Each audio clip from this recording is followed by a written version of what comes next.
En el nombre del Padre, y del Hijo, y del Espíritu Santo. Amén. Dios te salve María, llena eres de gracia, el Señor es contigo. Bendita tú eres entre todas las mujeres, y bendito es el fruto de tu vientre, Jesús. Santa María, Madre de Dios, ruega por nosotros pecadores, ahora y en la hora de nuestra muerte. Amén. Dios te salve María, llena eres de gracia, el Señor es contigo. Bendita tú eres entre todas las mujeres, y bendito es el fruto de tu vientre, Jesús. Santa María, Madre de Dios, ruega por nosotros pecadores, ahora y en la hora de nuestra muerte. Amén. Dios te salve María, llena eres de gracia, el Señor es contigo. Bendita eres entre las mujeres, bendito el fruto de tu vientre, Jesús. Santa María, Madre de Dios, ruega por nosotros pecadores, ahora y en la hora de nuestra muerte. Amén. En el nombre del Padre, y del Hijo, y del Espíritu Santo. Amén. Queridos amigos, si miramos la predicación de nuestro Señor Jesucristo en los Evangelios, encontramos que una buena parte de sus enseñanzas tienen que ver con el reino de Dios. Jesucristo hace muchas comparaciones sobre el reino de Dios. Por ejemplo, dice, el reino de Dios se parece a una barca que recoge muchos peces. O el reino de Dios se parece a una semilla que crece sola. También nos dice que el reino de Dios se parece a un comerciante en perlas finas que al encontrar una de gran valor vende todo lo que tiene y adquiere esa única perla preciosa. Es sobre todo esta comparación la que le da el título a nuestra enseñanza el día de hoy. Vamos a llamar a esta enseñanza la perla. Porque me llama mucho la atención, siempre me ha llamado la atención, eso de que alguien encuentre algo que le cambia todo. Que alguien encuentre algo que le cambia todo. Y eso es lo que Jesús nos dice en el Evangelio, en el caso de este comerciante. Hay un cambio radical en esa persona. Podemos decir que esa misma imagen se realiza de un modo muy concreto en la vida de un hombre como Zaqueo. Zaqueo vivía esclavizado del dinero, él era cobrador de impuestos para los romanos. Era un hombre codicioso, duro, egoísta, solitario, pero se encuentra con el Evangelio, se encuentra con Jesucristo y se convierte prácticamente en lo contrario de lo que era. Ya no está pensando en sus bienes, sino está pensando en cómo repartirlos.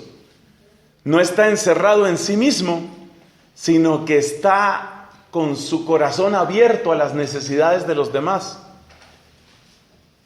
Algo tuvo que haber sucedido en la vida de él. Ese fue uno de los que encontró la perla. Algo extraordinario tuvo que haber pasado en esa vida para que este hombre marcara un límite en su vida y dijera, ya esto no sigue, ya no más, ya esto no sigue más. Y eso es el comienzo de algo completamente nuevo. A comienzos del siglo XX hay la historia de un ateo francés, famoso en su tiempo, y yo creo que merece ser más conocido en nuestro tiempo. Ese hombre se llamaba Paul Claudel. Claudel se escribe Claudel. Paul Claudel no solamente era un ateo, era una persona que tenía la cabeza llena de razones para refutar el cristianismo, para burlarse del cristianismo. pero entró alguna vez a una catedral, entiendo que la hermosísima catedral de Notre Dame, allá en París, y esta vez fue una experiencia de la belleza. Él describe su conversión y él dice: en ese momento sentí que creía en Dios. Todavía las ideas, su aparato de ideas, todo su armamento estaba listo para el ataque al cristianismo. Pero aunque tuviera todas las armas, incluso intelectuales, ya él sentía que su corazón era de Dios. Y empezó un proceso impresionante de conversión. Esas son personas que han encontrado la perla. Y son personas como Paul Claudel, como Charles de Foucault, como Francisco de Asís. Son personas como ellos los que han motivado esta predicación. Puede decirse que la pregunta que me hago es: ¿qué pudo haber pasado en esas personas? Antes de intentar siquiera una respuesta, conviene asomarnos un poco a la diversidad de personas y de culturas en donde se manifiesta esta perla. Tenemos el caso de niños. Esto me impacta muchísimo, porque en nuestro tiempo se piensa que la niñez es como para la superficialidad, como que nada serio puede pasar en la vida de un niño. Muy al contrario, debo decir que en mi experiencia de sacerdote, lo que yo veo al hablar con muchas personas es exactamente lo contrario. Muchas veces las experiencias decisivas de la vida, para bien o para mal, acontecen en la infancia. Y creo que nos falta tomar a los niños mucho más en serio en las cosas que viven, tanto las hermosas y buenas como las tristes y perversas. Estoy pensando, por ejemplo, en aquellos niños que hace 100 años, se están cumpliendo 100 años de las experiencias de Fátima. En octubre de 1916 se da esa situación tan bella. Un ángel se les aparece. Hay una estatua que recuerda, ya cerca de la población de Fátima, recuerda el lugar donde eso sucedió. Y les prepara de alguna manera para lo que habría de acontecer al siguiente año. El siguiente año, 1917, empezando en mayo, el 13, la Virgen se manifiesta. Y estos niños, que podría decirse que llevaban la vida que llevan muchos otros niños, es decir, no eran unos criminales, no eran unos depravados, pero tampoco era gente que le diera gran importancia a Dios. De hecho, cuenta Sor Lucía, que fue la que más vivió con bastante diferencia de los 3 que vieron estas místicas revelaciones. Cuenta Sor Lucía que los papás, ellos eran primos entre sí, los papás les exhortaban a que oraran el rosario. Y los niños se habían inventado un sistema abreviado de rezar el rosario para salir de eso. De manera que en vez de decir el Ave María completa, solo decían la expresión Ave María, y así, claro, el rosario sale muy, muy rápido. Ave María, Ave María, Ave María, Ave María, Ave María, Gloria, Ave María, Ave María. En ese sentido, seguramente esos niños se parecen a lo que ha sido la infancia de muchos de nosotros. Es decir, no hemos tomado realmente a Dios como una gran alegría, como una gran noticia. Pero estos niños, cuando tienen estas experiencias con el ángel y luego con la Virgen, cambian totalmente. Al parecer, su única preocupación es la salvación de las almas. Pero no son niños amargados, no son niños histéricos, son comprensivos, son dóciles, son obedientes en casa, pero el centro de su alma le pertenece radicalmente a ese Dios bueno que ha enviado a la Santa Señora, la Señora vestida de luz. Porque no se nos olvide que el vestido de la Virgen de Fátima no es blanco. Ella no está vestida de blanco, ella está vestida de luz. Podemos recordar también a una niña de la antigua Roma, por allá siglo III, a la que hago alusión con frecuencia. Inés se llamaba ella, aquella que fue decapitada por Cristo, después de múltiples amenazas, después de múltiples insultos, después de muchas promesas capaces de ablandar ese corazón.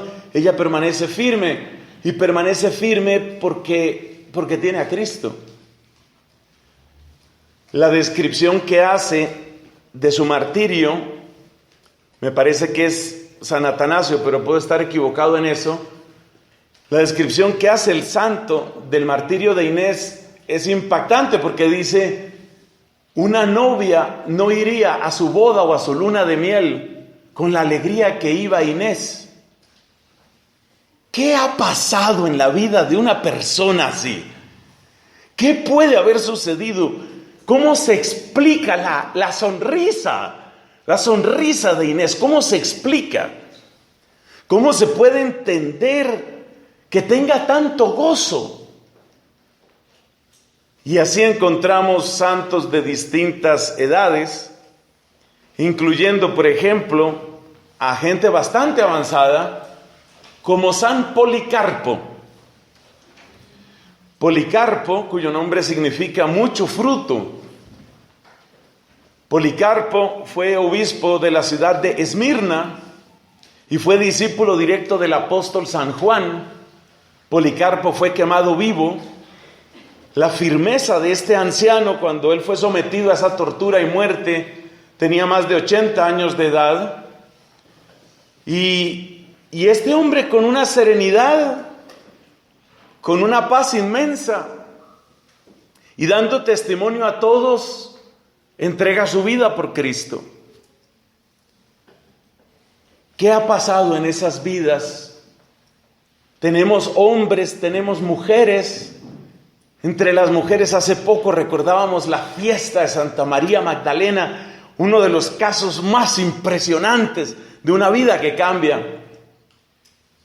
No solo tenemos niños, tenemos jóvenes. En nuestra orden dominicana se recuerda a un joven deportista, actor, bien parecido, amante del deporte, de lo que hoy llaman senderismo y también del alpinismo.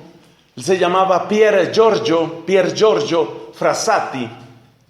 Pier Giorgio Frassati, que murió antes de cumplir 30 años de edad. Es el ejemplo de un joven lleno de gozo, lleno de alegría, lleno de amigos, y lleno del rosario, y lleno de la Virgen, y lleno de amor. ¿Por qué hay tan pocos jóvenes así? ¿Por qué tantos están tan seducidos por otras cosas? ¿Qué había sucedido en la vida de Pier Giorgio para que pudiera con esa alegría manifestar su gozo en la castidad, en la generosidad, en la humildad, en la oración? ¿Qué puede haber pasado en esas vidas? Adelantemos, hermanos, que no hay una explicación secuencial y perfectamente lógica, como cuando una persona demuestra un teorema en geometría: pasa esto, pasa esto, pasa esto, y la conclusión es esta. La conversión no es algo así. La conversión, ese encuentro de la perla, es algo al mismo tiempo íntimo, es algo personal, y es algo que Dios escribe siempre de un modo distinto.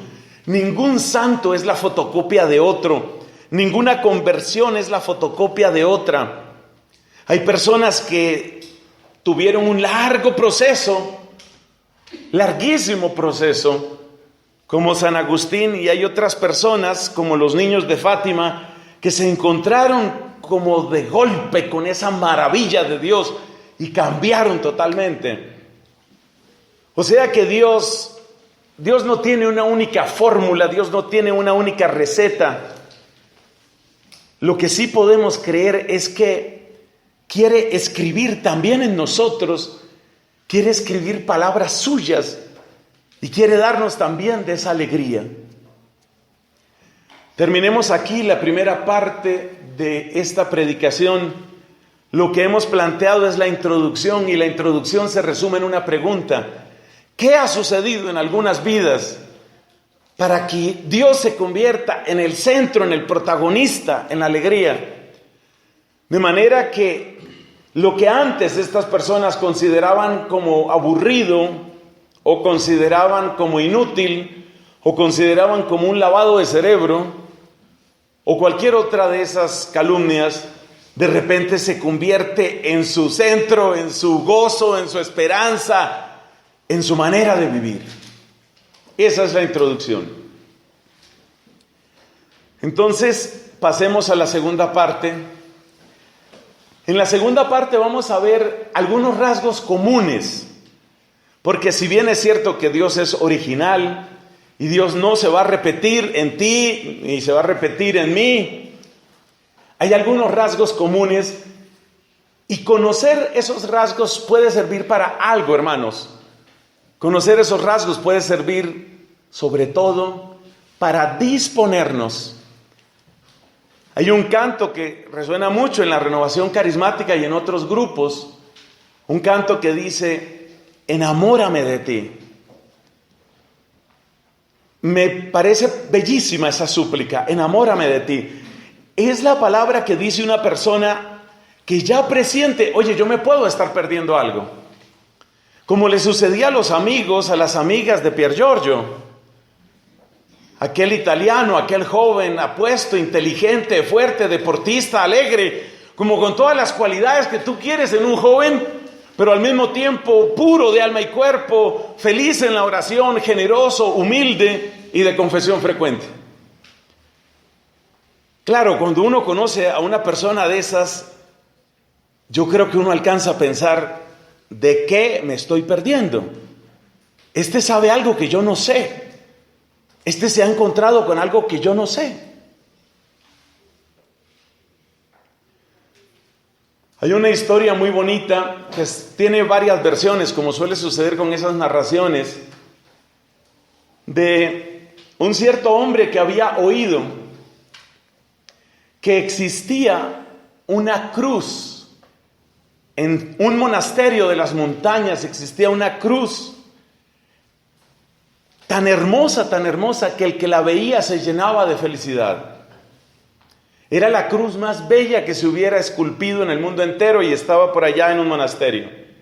Era tanta la belleza que irradiaba en sus piedras preciosas, en la delicadeza del entramado, que se supone que contemplar esa cruz le daba una alegría, una experiencia de gozo absolutamente inefable a todo el que tuviera esa dicha. Entonces este hombre se puso en camino y fue a ese monasterio. Y entonces, cuando habló con el superior, lo que llaman el abad, pues el abad, muy comprensivo, le dijo: claro, venga y mira usted la cruz. Y efectivamente la vio y era bellísima. Y en medio de ese gozo le dice, pues una tontería, el abad le dice: ¿me la puedo llevar? Pues es ridícula esa petición. ¿Me la puedo llevar? Y el abad le responde, para su sorpresa: claro, te la puedes llevar. Pues no termina de entender, pero envuelve el paquete, el estuche que tiene la cruz, lo abraza, va saliendo a la puerta. Cuando llega a la puerta se devuelve donde el abad y le dice: dime dónde está tu alegría para que puedas desprenderte de esto. Eso que ha sucedido en esas personas es esa clase de alegría. Y lo que nosotros podemos preguntarnos es: ¿de qué me estoy perdiendo? Eso fue lo que sintió aquel hombre, aquel explorador. Yo me puedo llevar esta cruz, pero el que es tan libre como para soltar esta cruz tiene algo todavía mejor. Y cuando se hizo la pregunta, ¿de qué me estoy perdiendo?, se devolvió y entregó la cruz. Por supuesto, el abad le sonríe, de algún modo sabía que iba a suceder eso. Y empieza a explicarle cuál es el misterio de la verdadera cruz, la que nadie puede esculpir. Entonces, el objeto de estas explicaciones, el objeto de lo que quiero compartirles, no es una receta. El propósito es, si Dios me lo permite, aumentar las ganas. Porque en las ganas, en el sentir esas ganas, uno se va disponiendo, uno se va preparando. El solo hecho de que uno sepa, me estoy perdiendo de algo, como sentían las amigas de Pier Giorgio, se daban cuenta que este hombre era como un ángel, pero no las utilizaba, no les mentía, no les hacía promesas falsas, no intentaba propasarse con ellas. Pues ellas se quedaban sencillamente asombradas frente a eso. Es decir, este tipo, ¿qué tiene adentro? ¿De qué está hecho? Que ni siquiera la hermosura de una mujer lo conmueve en sus principios. Es decir, ¿qué es lo que lleva? ¿Cuál es su tesoro? Eso es lo que nos proponemos en la segunda parte de esta predicación.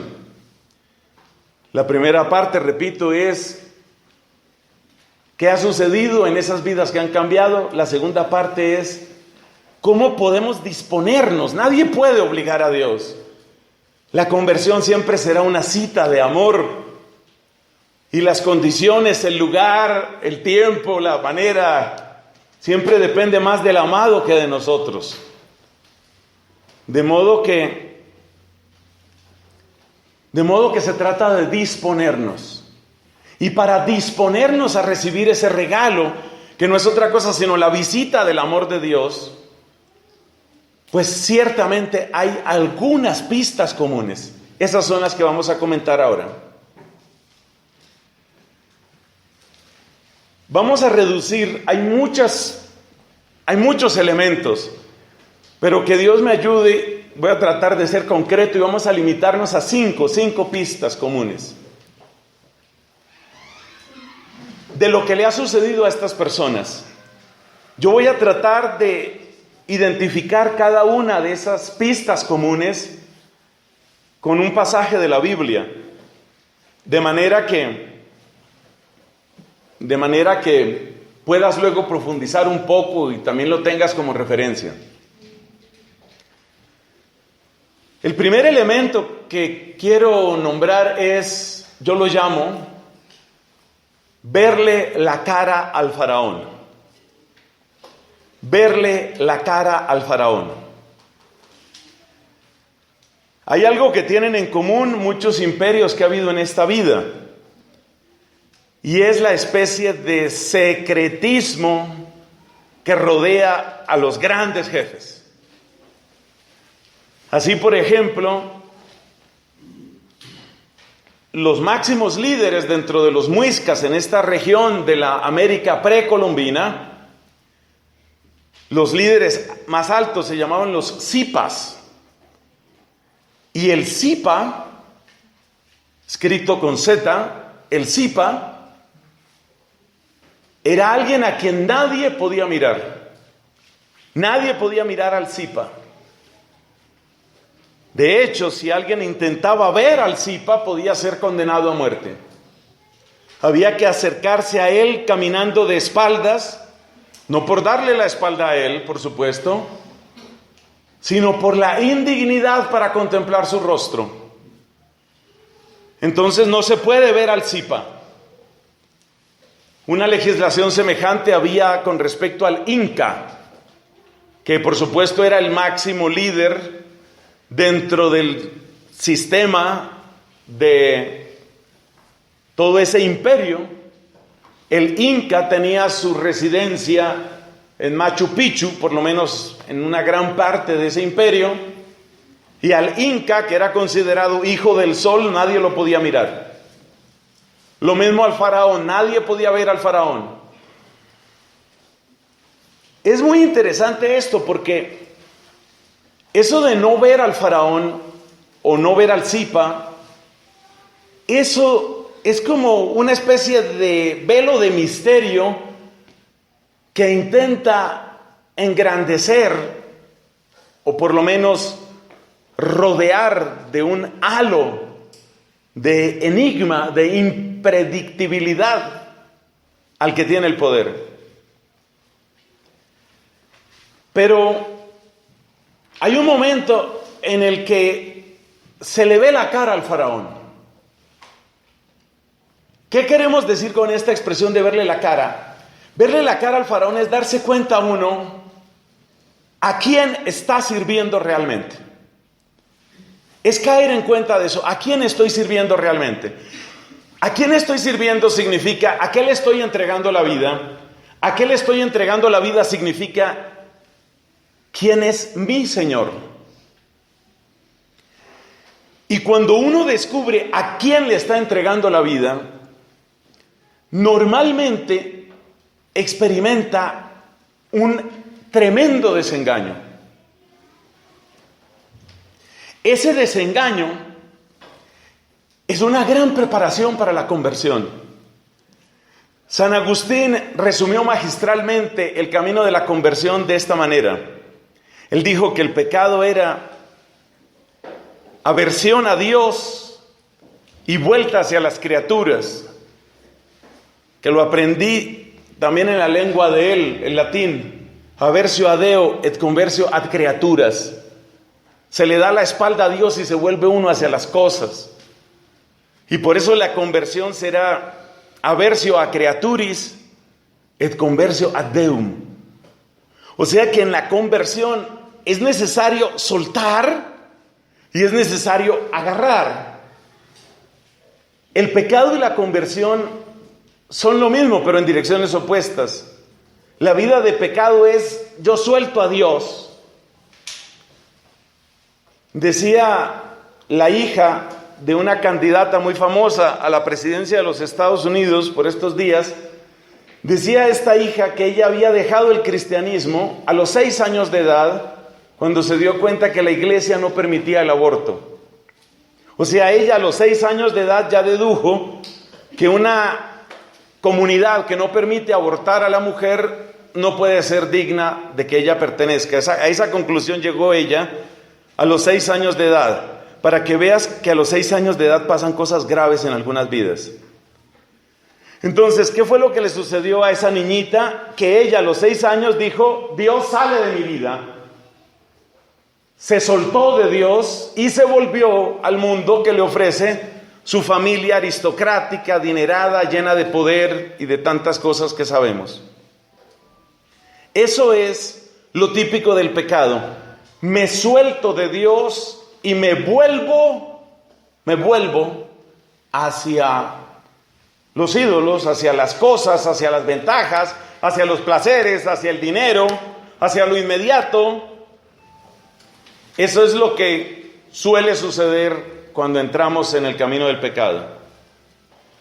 Por consiguiente, ¿qué será la conversión? Pues la conversión entonces es aversio a creaturis et conversio ad Deum. Y por eso, para que suceda la conversión, es necesario que uno se suelte. Si uno no se suelta, si uno sigue fascinado por el pecado, mientras esté esa fascinación, mientras uno esté experimentando las ventajas del pecado, las ganancias del pecado, ahí no sucede la conversión. Piensa en el hijo pródigo. Mientras al hijo pródigo le estaba funcionando su estrategia, él no volvió a la casa paterna. Es decir, mientras él estaba dándose la gran vida, que no era vida, sino un bidonón, pues este hombre, en medio de sus banquetes, en medio de sus borracheras, en medio de sus placeres, ahí no hay posibilidad de conversión. Entonces, verle la cara al faraón, ¿qué es? Verle la cara al faraón es darse cuenta de a quién estoy sirviendo. ¿Quién realmente es mi Señor? Y cuando uno descubre a quién está sirviendo, entonces uno se da cuenta que uno mismo no vale, uno mismo no importa, sino que uno mismo es un engranaje más, es una marioneta más.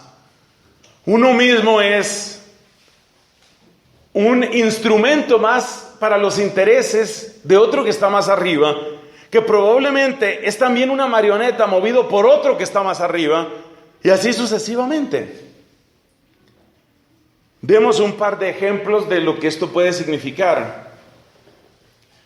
Algunas personas fascinadas por el amor humano y llenas de una generosidad inmensa en el corazón, cometen idolatría con la pareja. Entonces idolatran, por ejemplo, puesto que suele ser más generoso el corazón femenino, ese es el ejemplo que doy. Entonces es la mujer que siente que su esposo es lo máximo, es todo, y tenerlo contento es todo. Y si el esposo le dice, aquí no cabe otro hijo, usted se dejó embarazar, aborte, ella siente, no, yo no quiero hacer eso, yo no quiero, pero ¿cómo lo voy a disgustar? ¿Pero cómo voy a pelear con él? De manera que en el altar de esa idolatría, que no es amor sino idolatría, en el altar de esa idolatría entrega un feto despedazado. Lo entrega. Y así sucesivamente con muchas otras cosas.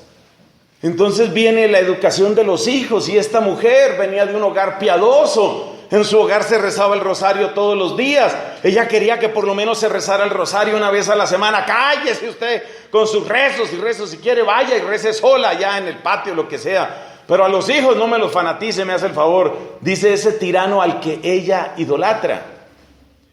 Y ella a todo se va doblegando. Sí, como diga su majestad.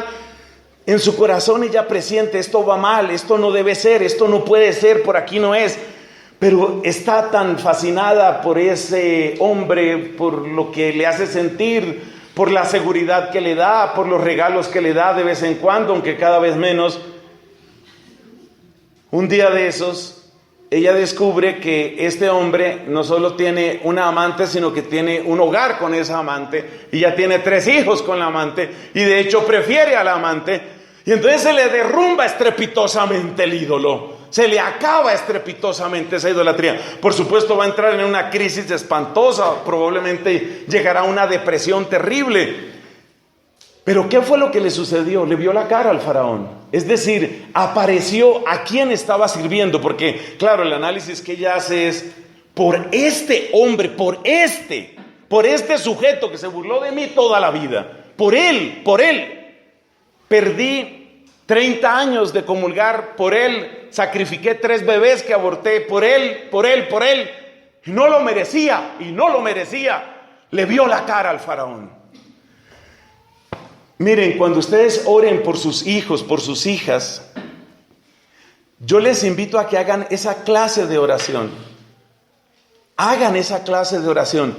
Que mi hijo, que mi hija pueda ver a quién está sirviendo. Porque cada uno de nosotros tiene debilidades, tiene fragilidades. Cada uno es frágil de una manera o de otra. Y por eso, de una manera u otra, uno fácilmente cae en uno o en otro pecado. Por eso hay que verle la cara al faraón.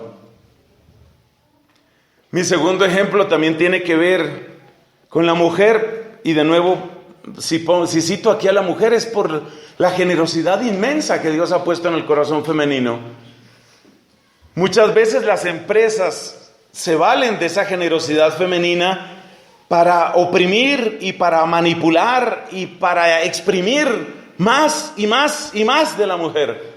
De manera que entregue su salud y no tiene derecho a tener hijos, y no tiene derecho a tener descanso, y no tiene derecho a tener familia, no tiene derecho a nada. Y muchas veces la mujer, en una mezcla oscura entre no puedo perder este trabajo y por otro lado, pues al fin y al cabo, pues aquí me aprecian y siempre me han dado unos cuantos bonos que pueden servir. Pero claro, un día las matemáticas no fallan, y un día uno se da cuenta que el bono que le están dando es menos de una centésima parte del dinero en ganancias que uno le ha añadido a la empresa. Es decir, realmente le están tirando por la cara 2 o 3 migajas, y esa es toda la ganancia. Entonces el día que uno se da cuenta que uno es más o menos como la pieza más baja de una máquina llena de engranajes y engranajes y engranajes, y yo soy el engranaje más chiquito y el más pobre y el más bobo. El día que uno se da cuenta de eso, entonces uno le vio la cara al faraón. Uno se dio cuenta a quién estaba sirviendo y uno dice, mi vida no puede seguir así, yo tengo que redistribuir mi tiempo. Y viene algo que es precioso, algo que es maravilloso, que es, yo tengo que reajustar mis prioridades. El día que se reajustan las prioridades, ese día uno tiene una esperanza de acercarse al plan de Dios. Porque el día que uno reajusta prioridades es el día que uno dice, de verdad, este no merece mi amor, este no merece mi tiempo, esa empresa no merece mi tiempo. Es posible que haya empresas que tienen una cierta consideración humanitaria, pero la gran mayoría de las que yo conozco, la gran mayoría de las instituciones económicas que yo conozco carecen absolutamente de todo rasgo de humanidad. Por dos razones, no es solamente la codicia, sino que el sistema está montado de tal manera que si el jefe no mantiene un ritmo creciente de ganancias, pues la asamblea de accionistas lo quita y se acabó su carrera. Entonces, todos tienen que responderle al tirano porque el tirano tiene que responderle a la asamblea de accionistas. Y entonces, entre la asamblea de accionistas y el tirano, finalmente, ¿a quién estoy sirviendo? Ese es el primer rasgo. Y por eso ayuda muchísimo. Y ayuda muchísimo pedirle a Dios, déjame ver el rostro del faraón. ¿A quién estoy sirviendo? Eso vale lo mismo para todo tipo de vicios. Muchas veces cuando se sacan esas fotos escandalosas, por ejemplo, hay fotos impresionantes de actores que han sido despedazados, destruidos por la droga. Ese es un caso típico. Y uno ve ese hombre alto, apuesto, fuerte, inteligente, brillante, convertido en una piltrafa. En el fondo lo que estás viendo en esa piltrafa es cómo trata ese faraón a esas personas. ¿Cómo trata ese faraón a su gente? Eso es muy importante. Porque el día que uno ve eso, entonces uno empieza a hacerle caso a San Agustín. Aversio a creaturis et conversio ad Deum. Empieza uno a soltar. Empieza uno a decir, esto no merece mi corazón. Esto no merece mi tiempo. Claro, la siguiente pregunta es entonces, ¿quién lo merece o qué lo merece? Esa es la siguiente pregunta. ¿Quién merece mi tiempo?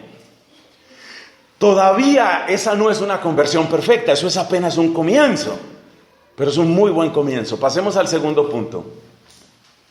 El primero dijimos que era lo del faraón, el segundo punto es el pasado, lo que tiene que ver con el pasado. Porque en el pasado de muchas personas hay dos cosas que son espantosas. Me equivoqué, 3 cosas que son espantosas. Esas 3 cosas son, para quienes están tomando sus apuntes, 3 cosas que suelen estar en el pasado de las personas son miedos, resentimientos y absurdos. Miedos, resentimientos y absurdos. Miedos por aquellas cosas dolorosas que uno no quiere que se repitan, aquellas cosas que uno se siente incapaz de recordar, aquellas cosas de las que uno vive como huyendo. Y por supuesto, un miedo al que no ha derrotado Cristo es un fantasma que me persigue.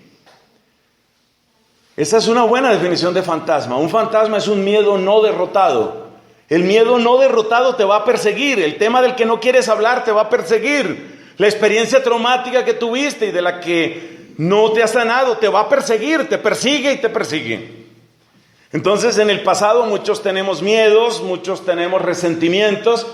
Los resentimientos provienen de situaciones de injusticia en las que uno o no sabía o no podía defenderse. Caso típico, muy triste, el del abuso. Abuso verbal, abuso sexual, abuso físico. Yo era un niño, yo no sabía, yo no podía defenderme. Se aprovecharon de mí. Muchas personas que están indocumentadas sufren ese tipo de injusticias. Hay realmente toda una mafia que se alimenta, que succiona energía y vida y riqueza de gente muy pobre simplemente porque no tiene papeles. Pero ese que no tiene papeles y que no puede hacer nada, pues mira con odio, mira con rabia lo que le está pasando y va acumulando un resentimiento. También están los absurdos, esas cosas que uno no sabe por qué pasaron, porque a veces la gente se va de nuestra vida sin dejar ni siquiera un papel de explicación. A veces la gente desaparece de nuestra vida, o a veces la gente nos trata de una manera que no comprendemos. A veces lo que uno se imaginaba que uno era para la otra persona resulta que solamente estaba en la imaginación de uno. Una cosa que a mí me da mucho dolor porque yo sé cuánto hace sufrir esto. Es lo que viven muchos jóvenes que, claro, como todo ser humano, pues buscan espacios amables, cálidos para su realización emocional. Y es muy triste lo que viven muchos jóvenes cuando tienen, por ejemplo, su grupo de amigos, su grupo de amigas, y empiezan a sentir que no caben más ahí, que no, ya tú no importas, tú no eres de aquí. En una misión que tuve recientemente, una familia me invita a comer y ellos tienen una hija de 15 años. Se le notaba no solamente introvertida, es más o menos natural que los niños sean un poco introvertidos con los extraños, pero no se le veía solo así, sino, diría uno, como con un peso encima. Los papás pusieron el tema de conversación. Lo que había sucedido es que esta niña, más o menos desde sus 8 o 9 años, pues había cultivado un grupito de amiguitas, pues muy natural en esas edades, muy natural en ese mundo femenino. Ella tenía su grupito de amiguitas, pero resulta que cuando ya las amiguitas fueron pasando de los 13, 14 años, pues ya esas amiguitas, estamos hablando de los Estados Unidos de América, son amiguitas emancipadas. Es decir, esas niñas a los 13 años ya no le piden permiso al papá y literalmente se van a vivir 2 o 3 días a la casa de una amiga. Es decir, ya no es solo el famoso sleepover, ya no es solamente que paso una noche allá, lo que aquí han traducido como una pijamada. Ya no es solamente que me voy una noche a dormir allá con mis amigas, sino que me voy un fin de semana, me voy 4 días. Por supuesto, en las condiciones morales en las que está el mundo, con las cosas que se están viviendo, pues estos papás, que son de una formación muy tradicional católica, estos papás son mexicanos, estos papás tienen principios y estos papás ven el mundo en el que están todas esas niñitas, y estos empezaron a cerrarle los permisos, y a decirle, pues ellas harán eso, pero tú no lo vas a hacer. Pues muy pronto las amiguitas sacaron la conclusión de que esta era muy aburrida. Esta es muy aburrida. Porque nosotras pues tenemos fotos que podemos enviar, incluyendo sexting, esas fotos explícitas sexuales que se mandan por Snapchat o por mensajes de texto. Nosotras nos divertimos, jugamos con que tenemos novio, con que tenemos novia. En cambio la otra es aburrida y lo único que sabe hablar es de la Virgen de Guadalupe. Entonces la aburrida va quedando excluida. Y por supuesto ahí hay una injusticia, pero es una injusticia distinta de la injusticia de un empleador, de un patrón abusador o explotador. Esta es la injusticia de yo no entiendo por qué me excluyen. Y esto lo viven muchos niños. Y esto es muy importante que ustedes lo oigan, porque hay unos niños en ese salón, porque están los hijos y los nietos de ustedes, porque varios y varias de los que están aquí van a tener hijos relativamente en pocos años. La vida pasa muy rápido. Y los hijos de ustedes van a vivir esto. Y esa es una de las razones por las que algunos muchachos y algunas niñas sienten pereza a las cosas de Dios. En realidad les interesa, en realidad les gusta, pero sienten que a medida que van entrando en la fe se van volviendo distintos. Y ser distinto es algo que se paga demasiado caro en esas edades, porque ser distinto es la autorización para que tus amigos o tus amigas te hagan a un lado. Así que muchas personas tienen en su pasado, muchas personas tienen acumulado en lo profundo de su ser esas 3 cosas que dije. Tienen miedos, tienen resentimientos y tienen absurdos. Pero el problema es que la gente no tiene cómo digerir eso. La gente no tiene cómo manejar eso. La mayor parte de las personas El único mensaje que reciben es, como me decía ese padre, un prior que tuve en Dublín, ¿no? Bend down and push forward, ¿no? Baje la cabeza y empuje, baje la cabeza y empuje. Y eso es lo único que le dicen a uno. Y en la vida de muchos jóvenes y en la vida de muchos no tan jóvenes, lo único que ha habido es eso. La vida es injusta. Get over it. La cosa es así, aguántesela, eso no va a cambiar, no hay nada que hacer. Baje la cabeza y empuje, baje la cabeza y empuje. Pero llega un momento en el que la persona siente, es que ya no quiero empujar.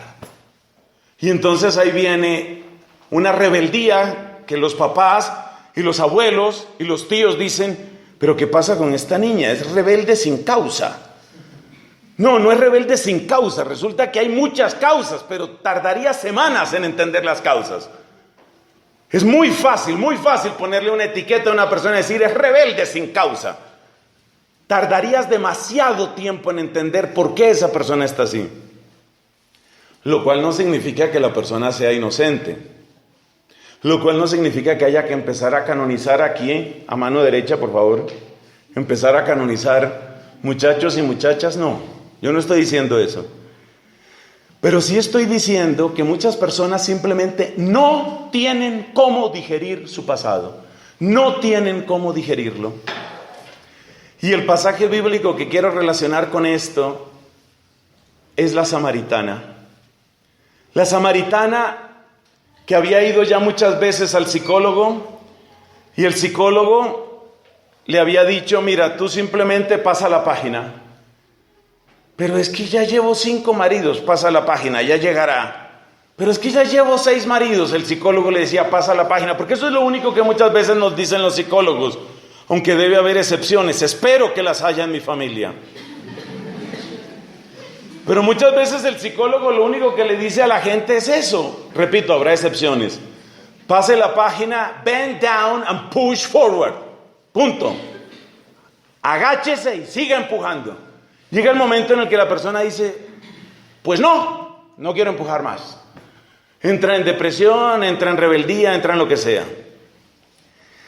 Bueno, la samaritana es la imagen de una persona que tiene un pasado así, un pasado repleto de trauma, de miedo, de absurdo, de injusticia. Tú hubieras podido hablar tardes enteras con la samaritana y ella te hubiera podido explicar lo que le sucedió desde niña y cómo la trataron desde niña y lo que le pasó. Y ella podría explicar de muchas maneras otras cosas que han sucedido en la vida. Pero Jesús hizo algo maravilloso ahí. Jesús le ayudó a 2 cosas. Ya no huyas de tu pasado. Eso es muy importante para la conversión. No huyas de tu pasado, porque uno huye de muchas maneras. El que se emborracha huye, el que se droga huye. Mucha gente trata hoy al sexo como una especie de droga que tiene menos efectos secundarios. Es decir, se da una superdosis de sexo con la idea de que con esa superdosis, pues entonces se me olvida hasta cómo me llamo. Pero resulta que eso no funciona. La gran lección de Cristo es, mira, deja de correr de tu pasado.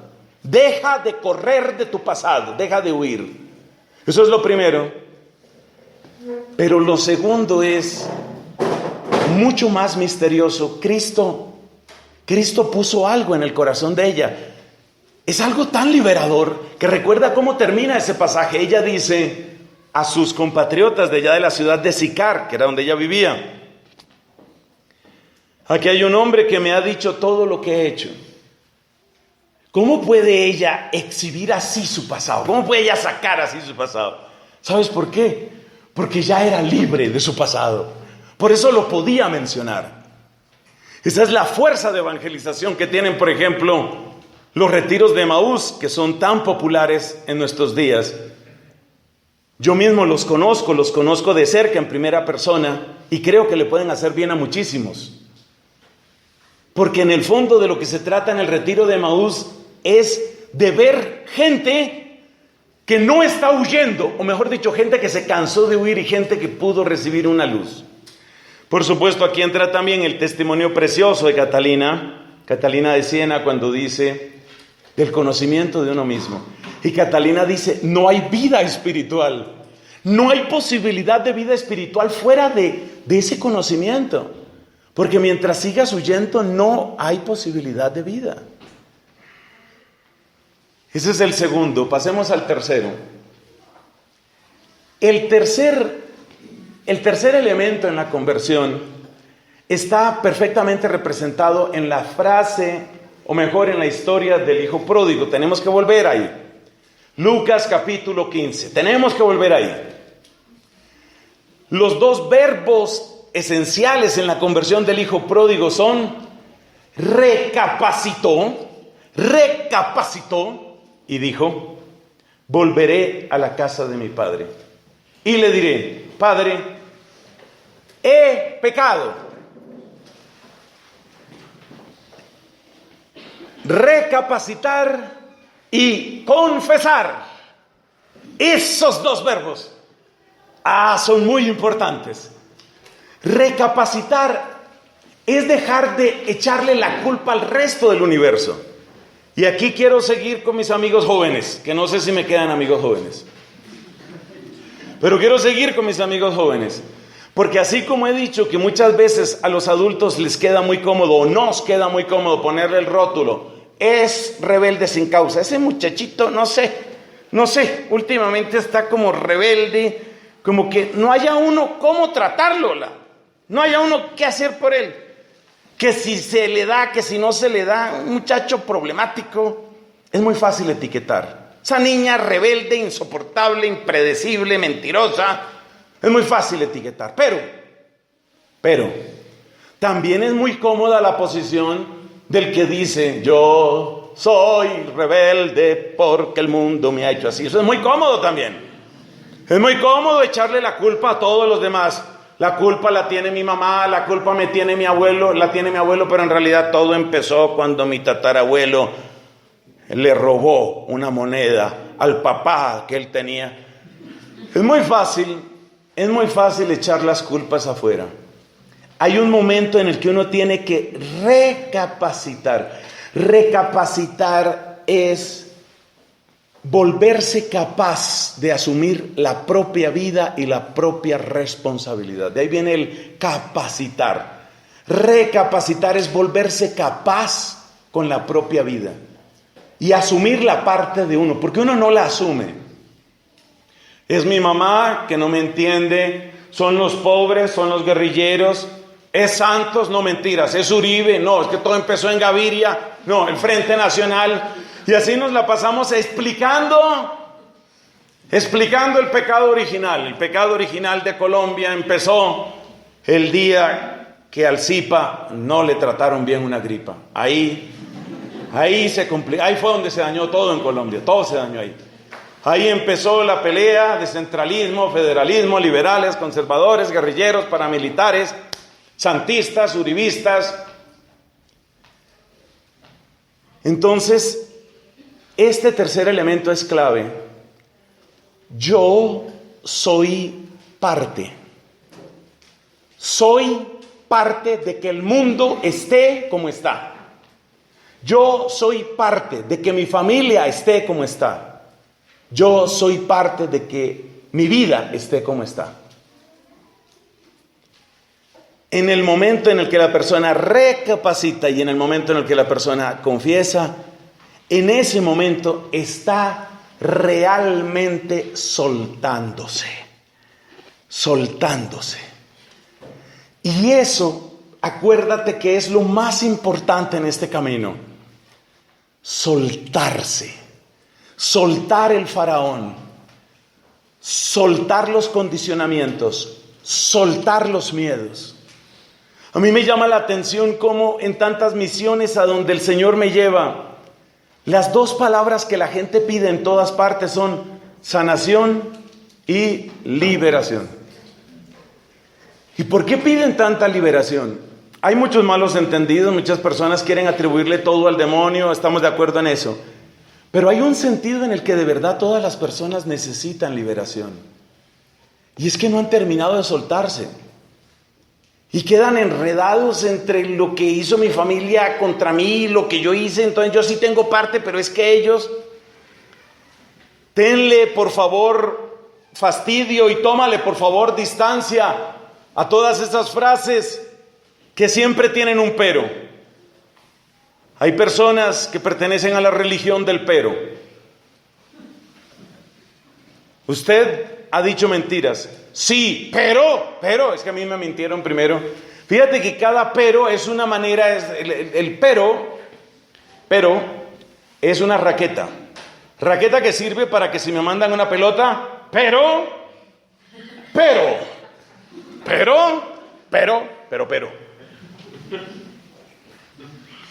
Lo que hizo el hijo pródigo fue no pronunciar la palabra pero. No pronunció la palabra pero. Hay dentro de mí una responsabilidad. Hay una parte en mí. Y cada vez que reconocemos esa parte en nosotros, nos estamos preparando para descubrir esa perla. Ahí nos estamos preparando. Eso es grandioso. Y ese llamado del arrepentimiento ya tiene su propia dulzura. Papás, tíos, abuelos, cuñados, en fin, todos los que quieren orar por la familia. Les voy a sugerir lo siguiente. Pidan para esas personitas que ustedes aman, pidan un regalo muy especial del cielo, que se llama contrición. La palabra contrición supone el dolor de amor por haber pecado y condensa estos dos elementos que hemos dicho, es decir, el recapacitar y el reconocer, el confesar. Si tu hijo tiene 7, 8 años de edad y no ha tenido una experiencia de contrición, ya está empezando a hacérsele tarde. Las primeras experiencias de contrición deberían suceder en esas edades. Esto va unido a otra predicación que tuvimos en este mismo lugar, donde hablábamos de las etapas y el crecimiento de la gente. Y decíamos que una de las pruebas de madurez es cuando por fin la persona empieza a decir, me equivoqué. Sin raqueta. Me equivoqué, no, me equivoqué. Punto. Luego va y se encierra en la habitación y dice, pero. Sin embargo, ese recapacitar es muy importante. Y ese confesar. Y el don de la contrición. Lo más bello que se puede pedir es el don de la contrición. Porque nos dice el Salmo 51, un corazón contrito y humillado, tú no lo desprecias. Es decir, los papás, yo como quisiera imprimir estas palabras en los papás, porque es que los papás se preocupan de tantas cosas, que mi hija tenga buena salud, que hable 3 idiomas, que juegue, maneje todos los computadores. Yo creo que ya hay mamás que están rezando que mi hijita encuentre todos los Pokémon.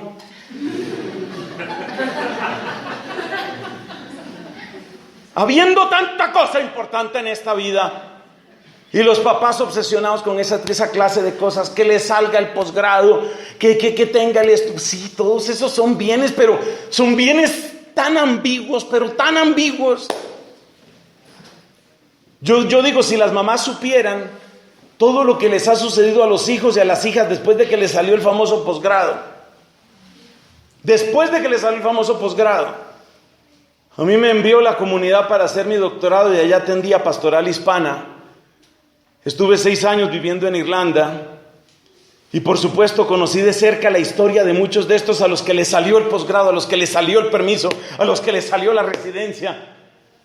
Yo conocí muchas de esas personas y vi a muchas de esas personas salir de Irlanda, donde estaba prohibido el aborto, para irse a Inglaterra a hacerse un aborto, porque a la hijita le salió el posgrado. Entonces, ¿quiere decir que es malo que le salga un posgrado a tu hijo o a tu hija? Claro que no. Pero lo que quiero decir es que los papás se concentran en esas cosas externas, en esas cosas que en el fondo son exhibición de ellos mismos.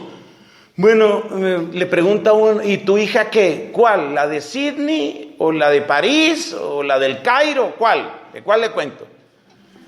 Y se entra un orgullo que es puro orgullo carnal. Eso no tiene nada de Dios, es puro orgullo carnal. De sentir que mi hijo, mi hija, ese sí va avanzando. Y cree en Dios, no cree en nada, ni en el rejo de las campanas, pero está haciendo su doctorado. Y usted viera, con ese doctorado, yo creo que ese sí es de los que acaba la iglesia, le cuento.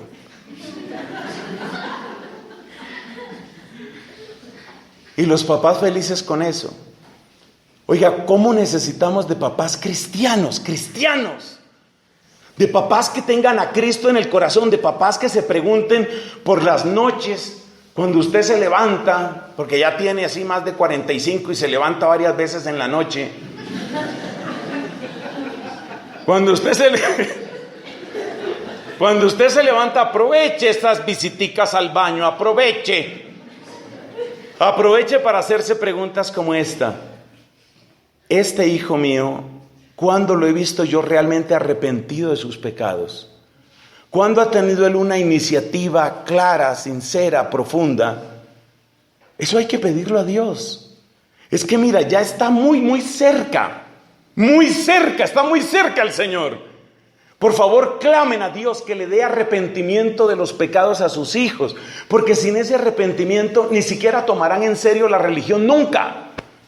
Y ese es un pecado con el que cargamos muchos de nosotros, religiosos y sacerdotes, que convertimos la pastoral infantil y la pastoral juvenil únicamente en juegos. Yo no sé quién dirigirá ya la pastoral con esos niños, pero espero que les estén enseñando a arrepentirse de sus pecados. Claro, si esos niños no cultivan el arrepentimiento de los pecados, entonces ¿qué pasa? Que la religión y las catequesis y las clases se convierten ¿en qué? En juego. Y entonces, si todo es juego, entonces paso de jugar con el Pato Donald a jugar a colorear la cruz, y paso de la danza de Mambrú se fue a la guerra, que eso se cantaba en una época, eso existió en el planeta Tierra. Paso de la danza de Mambrú se fue a la guerra, a la danza de muchos hijos tiene nuestro padre Abraham, que no es que esté mala esa canción, pero si eso es lo único que les vas a dar, ¿con qué se quedan de por Dios? Entonces, ¿qué pasa? Que luego ese muchacho llega a estas edades como estas que vemos aquí. ¿Y qué pasa? Que uno a estas edades uno no piensa en Mambrú, ni piensa en el Pato Donald. Entonces, como ya no piensa ni en Mambrú ni en el Pato Donald, tampoco piensa en la cruz, ni en colorear, ni en jueguitos bobos. No es que esté mal eso. Lo que pasa es que si solo le das eso, le diste demasiado poco. Entonces, ¿en qué momento es buena una catequesis para niños? Esto que lo oigan, por favor, los que evangelizan aquí a los niños. ¿En qué momento es buena una catequesis para niños? Cuando de manera apropiada y oportuna trae un mensaje de arrepentimiento y conversión para ellos. Cuarto rasgo. El cuarto rasgo preparatorio es darse cuenta que uno está llamado a algo mucho más grande, a algo mucho más bello. Mire, todos los papas que nos ha dado el Espíritu Santo, desde Pablo VI en adelante, que es la gente que yo conozco, ya si ustedes quieren datos de Pío XII y para atrás, hablar con mi papá. Pero de lo que yo conozco, de lo que yo puedo responder, Pablo VI para acá, siempre que hablan, especialmente a los jóvenes, siempre les dicen que arriésguense, sean valientes. La juventud se hizo para el heroísmo, no para el vicio. Porque en el fondo, esa búsqueda de placeres extremos, lugares extremos, experiencias extremas. Siempre doy el mismo ejemplo, que es el ejemplo del puente. Esa gente que se amarra a una cuerda y se bota para sentir un rush de adrenalina, para sentir cómo corre esa adrenalina, pero que corra rápido antes de que se dé el golpe abajo. Saber que estoy hecho para algo grande, Si yo pudiera hablar, que a veces puedo, pero pocas veces me sale, si yo pudiera realmente hablar así de corazón a corazón con una joven o con un joven, realmente la única pregunta que yo le haría es, ¿qué estás haciendo para que tu vida, qué estás haciendo tú para que tu vida, la única que tienes, la única, para que tu vida sea significativa, sea grande, sea valiosa, sea útil? ¿Qué estás haciendo? El llamado a lo grande.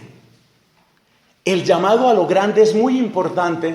Entre los santos de la Iglesia Católica esto lo percibió de un modo meridiano San Ignacio de Loyola, que por eso apela con tanta elocuencia a la grandeza, a la magnanimidad del corazón humano. Lo grande no significa lo que tenga ni muchos aplausos, ni mucho reconocimiento, ni muchos seguidores en Instagram. Lo grande no necesariamente corresponde a eso. Yo pienso que una de las personas grandes que ha hecho algo muy grande es mi madre y tantas otras mujeres como ella. Creo que no salió nunca en los periódicos. Creo que no recibió muchos aplausos, pero lo que hizo, y lo que hizo en parte les está hablando a ustedes ahora, lo que hizo, dejó una huella imborrable en nosotros y a través de nosotros en otros. Entonces, cuando hablo aquí de grandeza, no estoy hablando de aplausos, no estoy hablando de fama, estoy hablando de mi vida tiene que significar algo, mi vida tiene que ser para algo. Esto no puede ser solamente la vida. El fundador del camino neocatecumenal, conocido como Kiko Argüello, tuvo una crisis bárbara a sus 20 y tantos años de edad, después de tener una educación muy cómoda, medio hippie. El hombre tuvo una crisis bárbara precisamente porque no encontraba qué era lo grande que tenía que hacer en la vida, porque la vida no le valía nada, porque él sentía que la vida pues era, como dicen los que no han encontrado a Dios, una pasión inútil. Entonces, ¿qué? La gente se entusiasma y finalmente todo se apaga. Se le ocurrió en buena hora, en bendita hora, se le ocurrió a Kiko Argüello abrir la Biblia. Se le ocurrió en bendita hora empezar a admirar a Cristo. Y se le ocurrió, a buena hora se le ocurrió trabajar como un loco, como un poeta, como un Quijote, en las barriadas de Madrid, reuniendo a la gente para cantar y para leer la Biblia y para hacer comunidades. Hoy en día se están formando centenares, si no son miles, de muchachos. Se están formando para ser sacerdotes en los seminarios propios del camino neocatecumenal. Esos seminarios se llaman todos Madre del Redentor, que en latín se dice Redentoris Mater. Es impresionante el impacto, familias misioneras, presencia en 5 continentes. Me entusiasma la figura de una Chiara Lubich, aquella mujer del norte de Italia, por eso el apellido de ella es alemán, que es lo que más se habla al puro norte de Italia. Chiara Lubich, que en medio de los bombardeos de la Segunda Guerra Mundial, en esos refugios antiaéreos, donde la gente se reúne a llorar de miedo y de rabia, porque les están despedazando la vida, las casas, todo. A esta también se le ocurre abrir la Biblia y con su pequeño grupo de amigas, ella no esperó a que las amigas a ver si me aceptan o no me aceptan, ella tomó una posición de liderazgo y estas hermosas muchachas empiezan a descubrir en medio del invierno físico e invierno de la guerra, empiezan a descubrir esas fogatas, por eso se llaman los focolares. Focolari son fogatas, son las fogatas. Pero ella descubrió que así como necesitamos en el invierno fogatas para no morirnos de frío, el mundo necesita focolares, necesita fogatas de amor de Dios. Y ella no esperó a que otro lo inventara, ella lo inventó. Y empezó a trabajar en eso. Y hoy los focolares son miles y miles en el mundo. Y así podríamos contar tantas historias. Hay algo grande que se puede hacer. Lo grande no llega cuando se busca fama. Cuando uno busca la fama, uno termina volviéndose ridículo. Si no, escríbele a Justin Bieber. Cuando uno busca la fama, cuando uno busca seguidores a toda costa, uno termina volviéndose obsceno y blasfemo. Si no, pregunta a la Lady Gaga. Porque ellos son víctimas de idolatría. Pero cuando uno busca lo grande, lo que sí merece llamarse grande, entonces se encuentra al Dios grande. Me llama la atención lo del capítulo 9 de los Hechos de los Apóstoles. La manera como Dios le habla a Ananías y le dice: es un instrumento escogido. Ese Pablo es un instrumento escogido y yo le mostraré lo que tiene que sufrir por mí. Qué vida la de Pablo. Marcó de un modo irreversible la historia de la humanidad. Entonces hay que preguntarle a estos queridos muchachos, hay que preguntarles dónde está lo grande y verdadero que tú vas a hacer. Quinto y último punto. Muchos santos han llegado a eso por la conciencia de que el tiempo se acaba. Es decir, la realidad de la muerte. La conciencia de que el bien de la vida es limitado, es finito.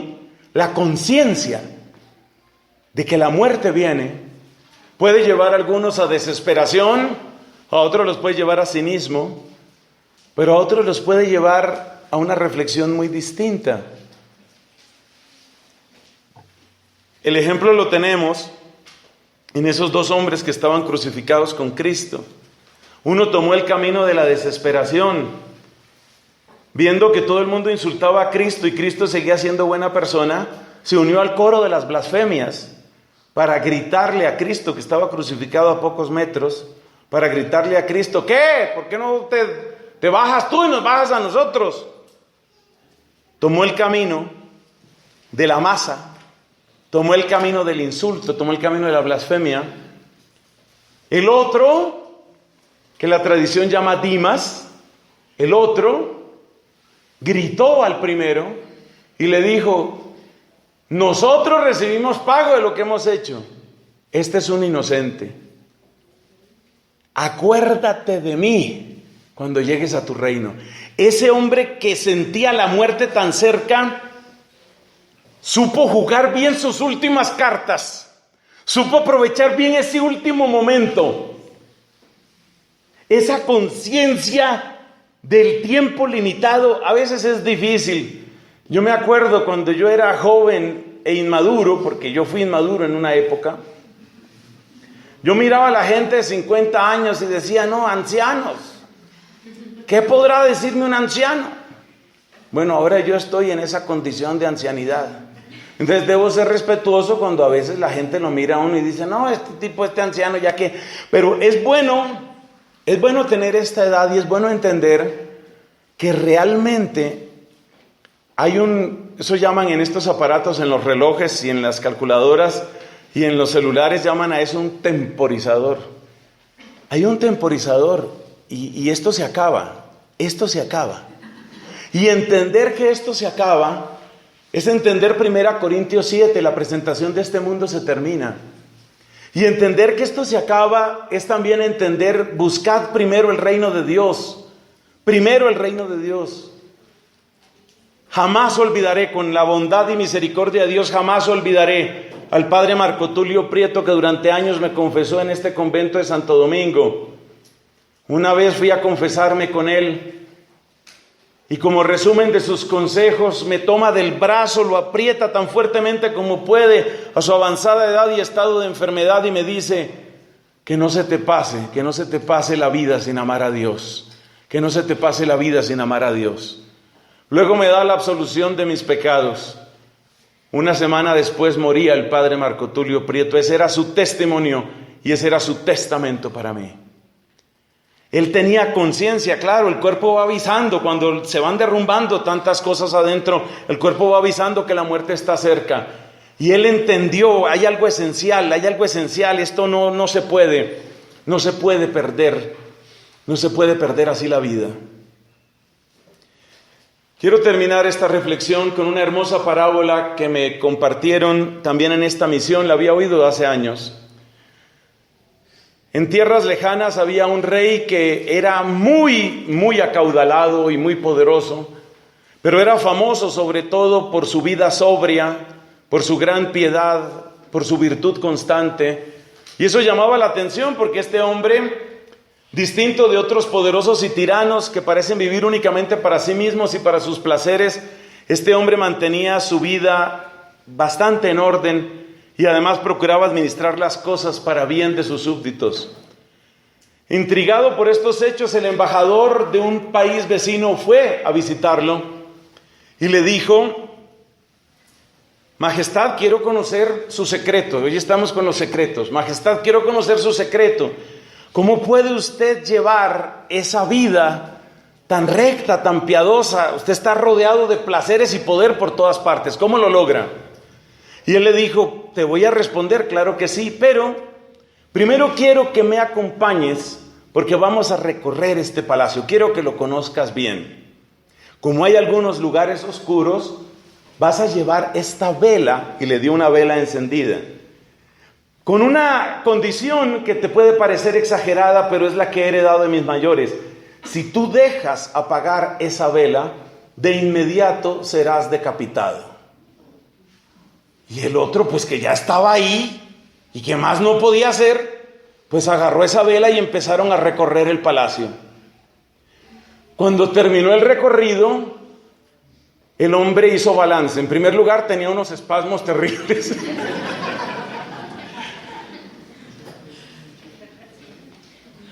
Pero no se le apagó la vela.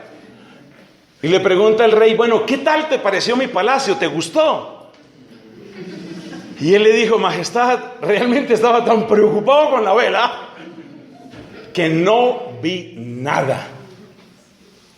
Y le dijo por supuesto que yo nunca te hubiera decapitado, pero era para darte una lección. Mira, esa vela es en mí la vida de la gracia y de la amistad con Dios. Y estoy tan pendiente de que no se me apague, tengo tan presente que no se me puede apagar esa gracia y esa unión con Dios, que créeme, yo no tengo ojos para todo esto que me rodea. Hermanos míos, algo así es lo que sucede precisamente cuando nosotros tomamos en serio el hecho de que de verdad la vida se acaba. Cuando uno de verdad toma en serio la eternidad, uno se da cuenta que uno llora por tonterías, que uno pelea por tonterías, que uno se afana por tonterías. Es decir, que uno deja apagar la vela y está mirando para todas partes. El día que uno descubre que es lo único necesario, como le dijo Cristo a María de Betania, el día que uno descubre que es lo único importante, ese día las demás cosas empiezan a perder tanto su lugar, porque Cristo ha encontrado el suyo en nuestra vida. Amigos, que estas sugerencias nos puedan disponer un poco mejor, porque son grandes los tesoros, porque son grandes los regalos del amor de Dios para nosotros. Gloria al Padre, al Hijo y al Espíritu Santo.